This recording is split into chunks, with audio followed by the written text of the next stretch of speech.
মোৰ নাম ডিম্পী তালুকদাৰ, মোৰ ঘৰ হিতাৰা ৰঙিয়াত। তোমাৰ স্কুল কোন স্কুলত পঢ়া? মহাৰিষি বিদ্যা মন্দিৰ। কোন ক্লাছ? ক্লাছ 9। হয়, দেউতাৰ নাম? অনন্ত তালুকদাৰ। মাৰ নাম? অঞ্জু তালুকদাৰ। হয়, তুমি যে আজি মানে সায়েন্স অলিম্পিক ফাউণ্ডেশ্যনৰ পৰা চাৰ্টিফিকেট লাভ কৰি সক্ষম হ'লা, কেনেকুৱা লাগিছে, মনৰ অনুভৱ কেনেকুৱা? পাই পিনে মনটো প্ৰাউড হেন ফিলিংটো আহিছে। আৰু মানে মোৰ বেছি এক্সপিৰিয়েঞ্চটো মানে ল'টো অলপ ভাল লাগিছে। এইটো নতুন এক্সপিৰিয়েঞ্চ এনাৰ মানে কিবা সায়েন্স অলিম্পিয়াডত লেভেল 1 আৰু লেভেল 2 হেনকৈ থাকে। লেভেল 2ত মই যাই পিনে এক্সপিৰিয়েঞ্চটো ল'লোঁ। তাৰ পৰা মোৰ অলপমান জোনেল এক্সিলেঞ্চটো অলপমান পাইছোঁ, সেইটোৰ কাৰণে মোক অলপ গিফ্ট দিয়া গৈছে। সেইটোৱে আৰু কেইটা পৰীক্ষা দিলা এতিয়ালৈ? এতিয়ালৈকে 3টা পৰীক্ষা দিলোঁ, 3টাতে ক্লাছৰ ৰেংক 1ত আহিছোঁ। ৰঙিয়াৰ পৰা তুমি দিছিলা নেকি পৰীক্ষাটো? ৰঙিয়াৰ পৰা বহুতজনে দিছে। আমাৰ স্কুলৰ কিছুমান ছাত্ৰ ছাত্ৰী দিছে, বেলেগ স্কুলৰো দিছে। গোটেই অসমতে মানে অসমৰ পৰা আহিছিল নে এইবিলাকে মানে পৰীক্ষা দিছিল? অসমৰ পৰা পুৰা নৰ্থ ইষ্টৰ পৰা মানে ইণ্ডিয়াৰ গোটেইকেইখন ষ্টেটৰ পৰা আহিছে। আৰু এইটো মানে অলপমান ক'বা যে কি মানে বস্তু কিহৰ ওপৰত মানে এইটো হেৰি কৰা যায়? এইটো SOF সায়েন্স অলিম্পিয়াড ফাউণ্ডেশ্যন মানে টেলেণ্ট হাণ্ট এনাৰ ইণ্টেলিজেঞ্চৰ ওপৰত কিছুমান পৰীক্ষা লয়। গ্ৰেডৰ হিচাপে, ষ্টেণ্ডাৰ্ডৰ হিচাপে ক্লাছ 3ৰ পৰা 12ক গেলি সেনেকৈ কিছুমান বেলেগ বেলেগ ছাবজেক্টৰ পৰীক্ষা থাকে, যেন ইংলিছ, মেথছ আৰু ছায়েন্স। এই 3টা পৰীক্ষা আমাৰ স্কুলৰ মানে দিয়াৰ কাৰণে প্ৰভাইড কৰিছে। স্কুলত হয় পৰীক্ষাটো। তেতিয়া এইটো আৰু মানে OMR শ্বীট থাকে, সেইটো ফিল আপ কৰিব লাগে।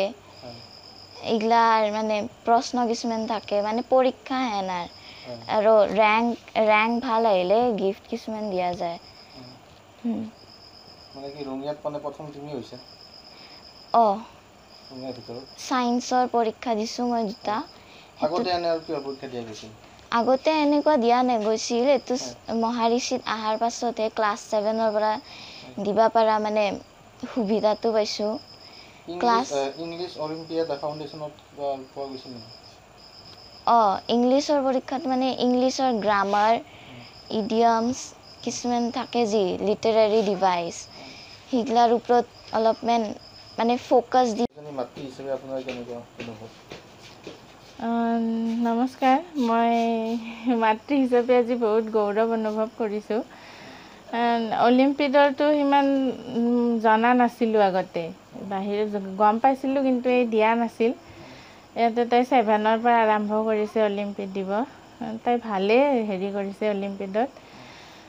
প্ৰথমবাৰো ভালেই ৰিজাল্ট কৰিলে ছায়েন্সত। প্ৰথমবাৰ ছায়েন্সত দিছিল, তাৰপিছত আৰু দ্বিতীয়বাৰ মই ফ'ৰ্চ কৰিলোঁ বোলে তুমি ইংলিছতো দিয়া, মেথছতো দিয়া। তাই মেথছত নিদিলে, ইংলিছত দিলে। ইংলিছত এইবাৰ তাই ভালেই কৰিলে। নৰ্থ ইষ্ট জ'নেল ৰেংকত তাই 17 ৰেংকত আহিছে নৰ্থ ইষ্টৰ ভিতৰত। আৰু ৰঙিয়া চিটিৰ ভিতৰত ফাৰ্ষ্ট ৰেংকত আছে। সেইকাৰণে বহুত ভাল লাগিছে আৰু মাক হিচাপে গৌৰৱ অনুভৱ কৰিছোঁ। তাইৰ উজ্জ্বল ভৱিষ্যত কামনা কৰিছোঁ, যাতে তাই আৰু আগন্তুক দিনত এনেকৈ আমাক আৰু আনন্দ দিয়ে আৰু আমাক গৌৰৱ অনুভৱ কৰায়। তাৰ কাৰণে ভগৱানৰ ওচৰত প্ৰাৰ্থনা কৰিছোঁ, ভগৱানে যাতে তাইক আশীৰ্বাদ কৰে। সেইটোৱে আৰু মাক হিচাপে। ভৱিষ্যতে আগুৱাই নিয়াৰ ক্ষেত্ৰত কি মানে ভূমিকা গ্ৰহণ কৰিব আপোনালোকে? সেয়ে তাইক অলপ আমি ছাপোৰ্ট দিব লাগিব। এতিয়া চাওঁ, চেষ্টা কৰি আছোঁ কি কৰিব পাৰোঁ। তাইৰ মনৰ যি ইচ্ছা সেইখিনি আমি পূৰণ কৰিব পাৰিলে ভাল হয় মাক দেউতাক হিচাপে। চাওঁ কি হয় আৰু তাকে ভগৱানৰ ওচৰত আৰু প্ৰাৰ্থনা কৰিছোঁ। স্কুলৰ পৰা কেনেকুৱা মানে সঁহাৰি পাইছে? স্কুলৰ পৰা ভালেই ৰেছপন্স। প্ৰিন্সিপাল ছাৰ, পাঠক ছাৰৰো নাম ল'ব লাগিব। তেখেতেও তাইৰ কথা কৈ থাকে বোলে তাই বিৰাট ভাল কৰিছে অলিম্পিয়াডত। এইবাৰো আপোনালোকে হেৰি কৰক। এইবাৰো ফৰ্ম এখন দিছে, ফৰ্ম ফিল আপ এইবাৰো কৰাইছোঁ। এইবাৰ 3টাতে দিব দিছোঁ, ছায়েন্স, ইংলিছ আৰু মেথছত। ভালে ইংলিছ হেৰিৰ পৰা এওঁক ফোন কৰিও কৈছে বোলে ভাল লাগিছে আমাৰ স্কুলৰো নাম হৈছে সেনেকৈ কৈছে আৰু ভাল পাইছোঁ ছাপোৰ্টটো পাইছোঁ বহুত সুখী আৰু ভৱিষ্যতে গোটেই কেইটা সুখ দিলে ভাল পাওঁ সেইটো আশা মোৰ মই আহিব নোৱাৰা মানুহটো আহিছোঁ গতিকে বেলেগ সুখ নালাগে বিদ্যাই দিয়া আগে গ'লে মই সেয়ে বহুত সুখী পাওঁ বহুত সুখ পাওঁ ভৱিষ্যতে কি হ'ব ভৱিষ্যতে তাই ডাক্তৰৰ কথা কয় ডাক্তৰ হ'লেও বেয়া নহয় আৰু যদি ডাক্তৰতো যদি নৰে কিবা এটা হ'ব দে ভাল মানুহ